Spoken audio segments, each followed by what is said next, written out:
Gracious Almighty God, Father of all, King of kings, the great I am.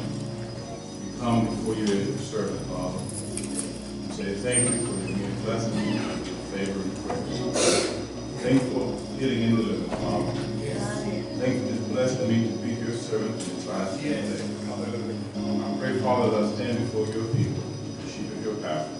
The word that comes from my mouth comes from your heart. The word of our mouth, Lord, comes from my heart. But I know, Father, you touch my heart, that I may say what you would have me to say. Yes. Speak to me, Holy Spirit, that I may know what to say. Yes. Speak through me, Holy Ghost, that I may say. Yes. The words of my mouth and the meditation of my heart. That's what God says. Yes. Son's name is grateful. Thank you, Father. Amen. Amen. You love God this morning. Be here. You may take a seat. Be here this morning. Amen. Through him, I'm able to be here this morning. Amen. Thank the Lord for his blessings and favor and grace. I thank you for keeping me in the midst of this time and activity. Few days I've been having a little sickness in my body, but I understand God that has passed. I thank God also for his giving me today to speak for him today. Giving honor to our pastor this morning for giving us the opportunity to stand in his pulpit and to practice against our preaching in the congregation. We do practice preaching. We need to preach. We've done also with the first lady of our church here. Barnes, wonderful person, always have a smile. But this missionary is always upbeat and joyful as well. To all the other missionaries that are here, the men of God, brothers and sisters under the cloud, and of the preaching ministry, we say thank you for being here this morning. Thank you for the saints for just all being here this morning, because I know you could have been other places. Amen. Could have been other places, probably a little more comfortable, a little less heated. Some people standing back there. But you could have been someplace else, but I thank God that she's here. Amen. I got to give thanks if no one else is. I got to give thanks to my spouse who's here. Amen. I didn't give thanks to her.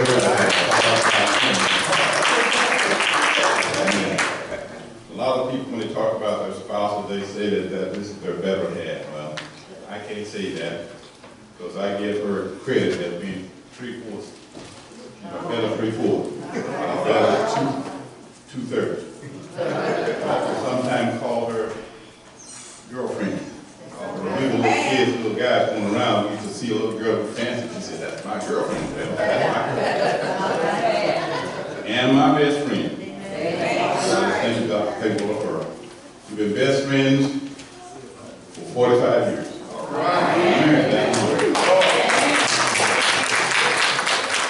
One of the days I'll tell you the story behind it, but time does not give me the opportunity to do that. We thank God for that. As we stand before you this morning, I want you to just let go and let the Lord have his way. Now, this message I'm going to bring, I probably should just sit down, because you've already preached it. Every one of you here has preached this message. But I will still give it a try, but I won't have to say it long, because you all probably already know what's on. So let us do that. In life, we go down many roads. In life, we go down many roads. And some of those roads lead to positive things and some to negative things. But in our Bible, we also talk about many roads that people go down as well. Because all the roads that you're going down is a journey you make in life. And some of us are further on our journey than others. Some of them near reaching the end of our journey, but let's not look at that right now. But from the Bible, we're going to look at a couple of roads that people go down. One road that we look at is called the Damascus Road, and we know what happened on the Damascus Road, because you can find out about that in Acts the 9th chapter, how Paul went down the Damascus Road. When we went down the Damascus Road, there's a road of confrontation. So he had to confirm with Jesus. There's also a road of transformation, because he's changed after his meeting with the Lord. But then when we go a bit further in the Bible, look at Matthew, we can see that Jesus himself went to a road, and that road was called the Wilderness Road. So he spent time in the wilderness, and in his wilderness journeys, it was an opportunity for him to prepare for a greater time for us, for his ministry on here on earth. Yeah. And then we can look at the home, the road to home. That's the road where the prodigal son came to his senses and went home. It is a time of reconciliation with his parents. That's right. We ourselves must realize that there are a lot more roads that people go down. Today we're going to look at a road that most of you are familiar with, and that's the road to Jerusalem that Jesus made for us. He didn't go there for himself. He went there for us, but also he went there for his Father. Yes. Now, if we look into Scripture on page Matthew, the 16th chapter, verse 21, it talks about what Jesus did prior to going down that road. It says, from then time forth, that's Matthew 16 and 21. And from that time forth began Jesus to show unto his disciples how that he must go unto Jerusalem and suffer many things of the elders and chief priests and scribes, and to be killed and raised the third day. Jesus is now preparing to go down that road that he'd been journeying to when he first was born some 30 years prior. He's now at the end, or getting close to the end of that road. It started back when he was born in Bethlehem. That road does not necessarily lead to something positive. It leads to something that requires him to deal with. It leads to a suffering. Jesus began to no longer tell his disciples about what he wants them to do. He's now preparing to let them know that he's getting ready to go. Yes. And he's getting ready to go back home. Yeah. That's probably one of the roads home that he's taking as well. Because he couldn't get home and he not went down that road. All right. He couldn't have went home. Home leads to crucifixion. Crucifixion leads to home. That's right. And so that's what he is going down. But it's not a road that's a comfortable journey. When we come home, I was in the military a number of years ago. When we say, well, I spent a couple of years or some time in the military overseas, and all things, it's all coming home was a happy time. We were joyful for our loved ones again, our family again. We were excited about it. We just couldn't wait to get out, get home, get off the airplane, and get off the bus or whatever, get back home so we can hug loved ones. But our journey home was not a sacrifice. It was not a difficulty. It was not any pain. It was just joy, joy, joy. But Jesus is joy, joy, joy too, but there's some suffering that has to go along with the joy, joy, joy. He suffered for us. Yes. Because of the fact that we have sinned and come short of glory. For it says in Matthew, the 16th chapter, verse 21, it also said that he would suffer at the hands of the leaders and the high priests and the teachers of the law. Amen. We learned this morning in our Sunday school lesson the same thing. And you have probably read that as well in your studies and reading, that Jesus was going home, but going home required him to suffer before he got home. Amen. Suffer a lot of indignation, suffer a lot of pain, suffer a lot of sorrow, suffer a lot of rejection, but he was going to suffer these things. But also it requires of him, it says that he would also have to make a sacrifice to do so. Amen. The sacrifice he had to do for us, he would be killed in our stead. A man who did no sin, his sacrifice, but he will have to die for our sin. He had to die so that he could get back home. He couldn't get back home without dying. He couldn't have took a plane. He could have said, Lord, I postponed this. Can I just come home? No, he had to die for him to get back home. But he has to die that we may also get home. This is not our home. We may not have been born here, but we were not intended to stay here. There's a place waiting for us in heaven. Yes. And the forerunner who have gotten in heaven is waiting for us to come home. And that's Jesus. Yes. Yes. But also Jesus had us going through reading another scripture, going to Matthew the 21st chapter, looking at verses 1 through 11.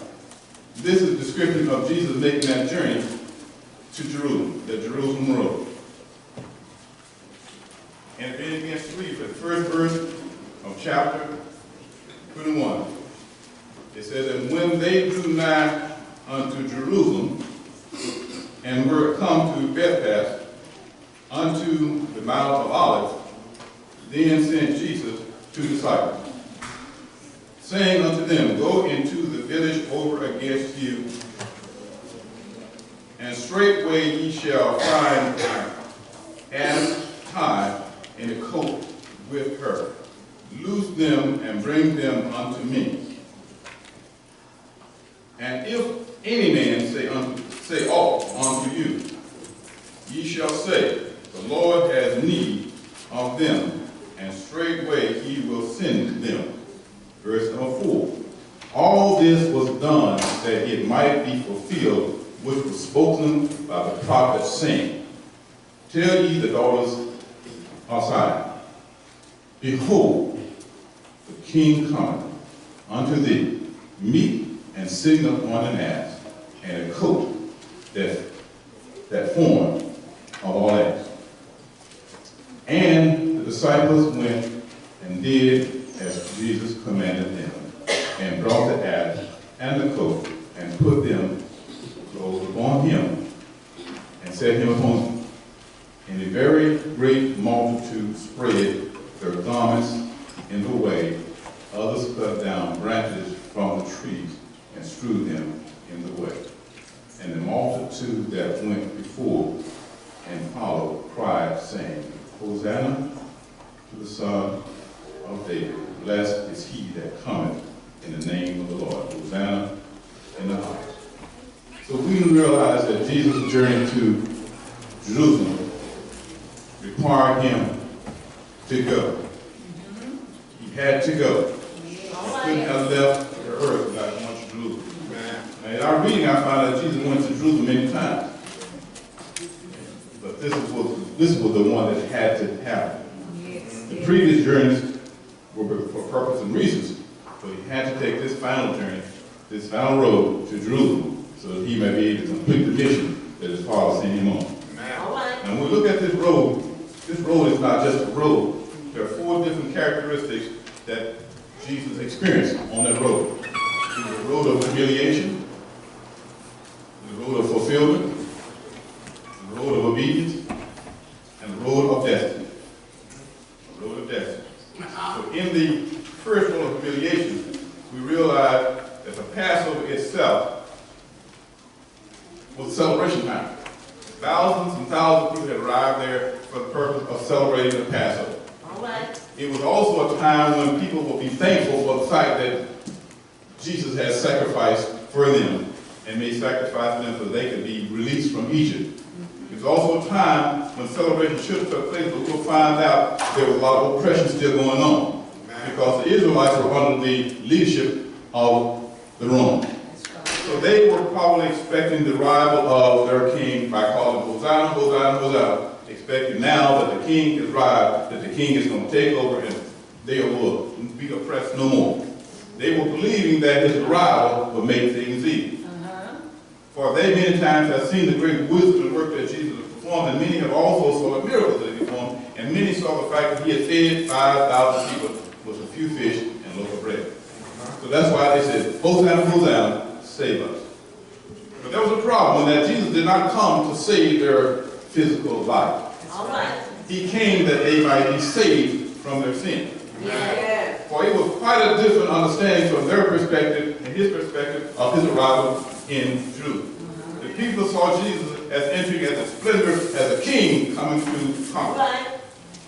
But he came as an humble spirit to accept his fate by coming in and on the hand. They also expect the victory will be in the air. They can smell it. Oh, we can smell victory now. We're no longer going to be down pressed, but we're going to be able to move up. That was not. Jesus would be tasting death on his journey in. They were also expecting to hear his name be the name of the hour. But no, his death would be the death of the hour. They expected him to grow and become prosperous, and they would. But that was not God's intent for Jesus on his journey. That road of humiliation, Jesus was truthfully and rightfully a king. And he could have entered as a king, but he did not enter as a king. He entered instead by riding on a donkey instead of an ass, because when we look at the factor on a stallion, kings come in on stallions, proud big white horses, black horses, the case people standing strutting, but he did not. He came in an humble way on a coat. instead of being marched in like that way, he just rode in, and when he rode in, he was willing to accept the position that he was given. He could have claimed that I'm the king, I should be respected and treated as king, but he did not. He did not. He accepted the position that he chose and was chosen by his father for him to enter into Jerusalem. Yeah. So he had to humble himself to do this. He gave up all his rights to do this. He gave up his rights when he came to earth. He humbled himself. He humbled himself as a child. For even in front of his mother, who was born, that he was born by, she was, or he was her king, but he humbled himself and served her that way. He humbled himself for his father, because he came to do his father's will. So when we think about the concept of him humbling himself, he still did not give up all his powers, because we say in verse 1, he sent his disciples to do what he would require them to do. The second verse, it says he also told them what they expected to find. They expected to find. This was his plan. After that, after they expected to find, they got there and they found exactly what they were told to do. And Jesus now had a plan. And the plan was not the plan that the people expected. It was the plan that God had set aside many years ago. Yeah. All right. Jesus knew that the depravity of mankind and the difficulty of mankind, the sin of mankind, he knew that that was a condition of man. He knew that the only way that this could be relieved from man was for him to make this journey down the Jerusalem road. Yeah. He knew that. And not only did he know that, he knew that from the beginning that when he was born, that this was his responsibility and his plot in life. So that concept was the fact that the Jerusalem road was a road of humility. But it's also a road of fulfillment. Verses 4 through 5 of Matthew 21 talks about all this was done in order that be filled with God's will and plan for men. Jesus did not enter into the city by chance. It was by appointment. He didn't just actually walk in because he didn't have nothing. It was appointed that the way he would come by the grace of God. Zephaniah 9:9 says, rejoice greatly, O daughters of Zion. Shout, O daughters of Jerusalem. Behold, the King cometh unto thee.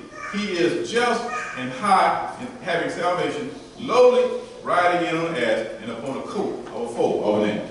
It was prophesied. He was just fulfilling the prophecy that it had already been made.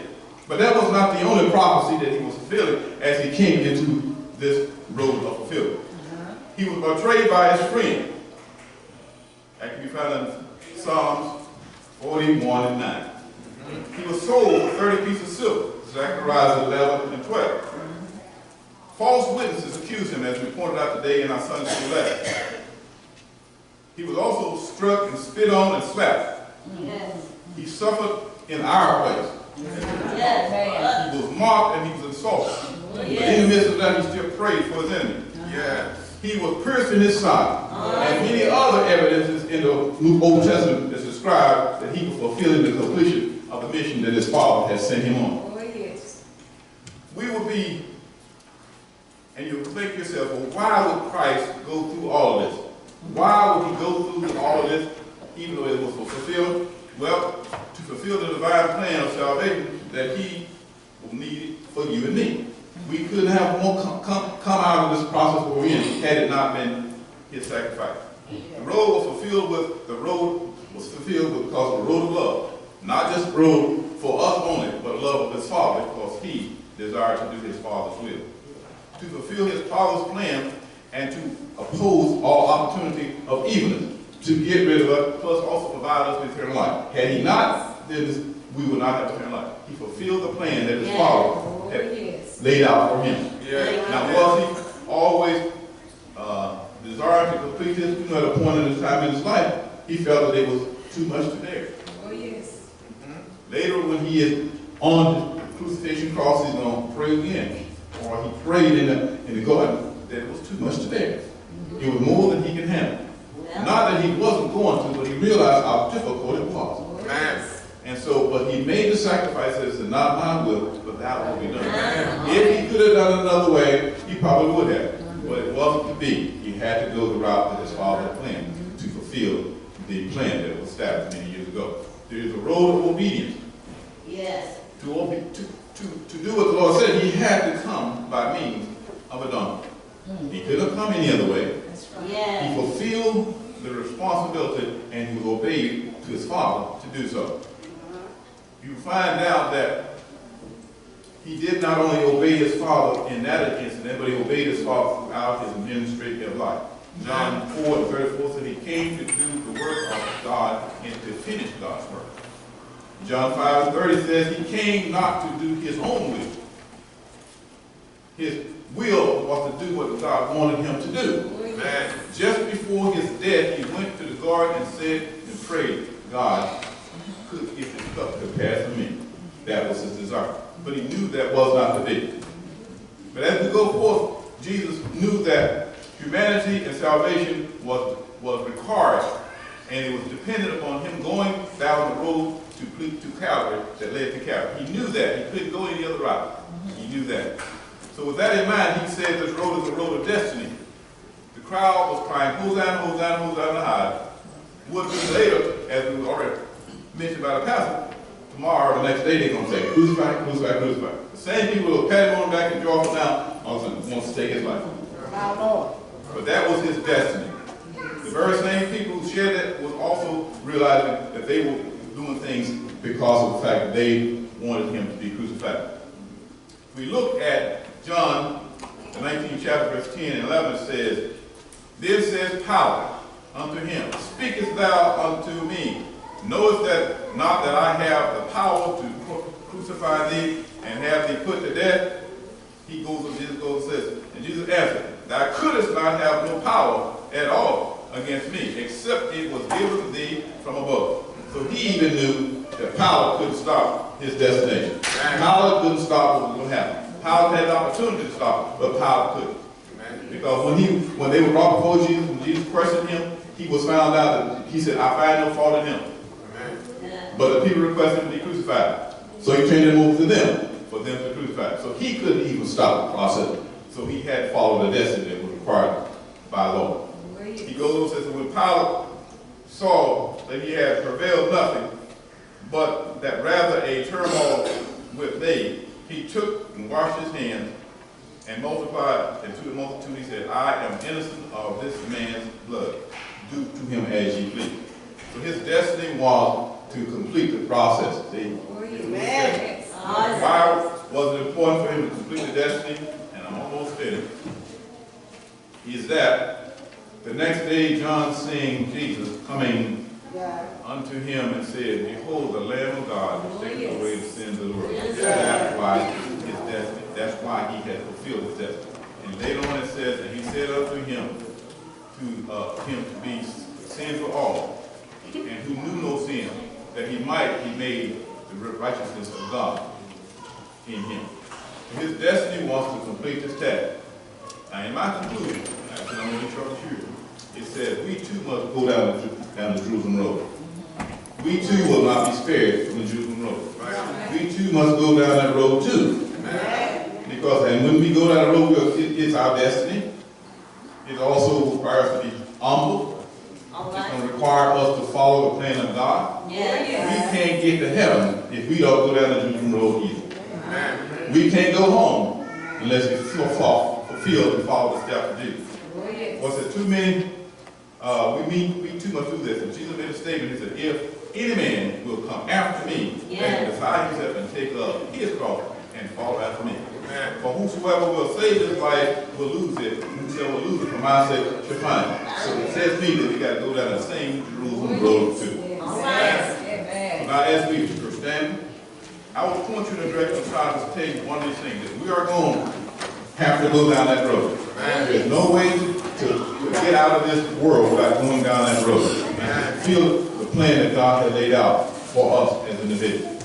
I thank God for knowing that I know that there's someone who went down the road before me to show me how to go down the road. It's good to have someone show you how to go down the road.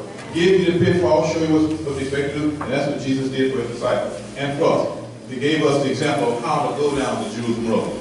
That as we enter in, we have to be humble. We also have to be obedient, because we need to follow God's word if we are going to be able to complete that journey down the road. We also need to realize that it is our destiny. We can't go no other way. We expect to see Christ and God in heaven. We thank the Lord for being here this morning, and you as well. Let us go before the throne of grace. Father, we thank you. For knowledge and knowing that there is a Jerusalem road that we must all travel. And we thank you, Father, for traveling that road already to make the pathway straight for us, that we may be able to journey ourselves.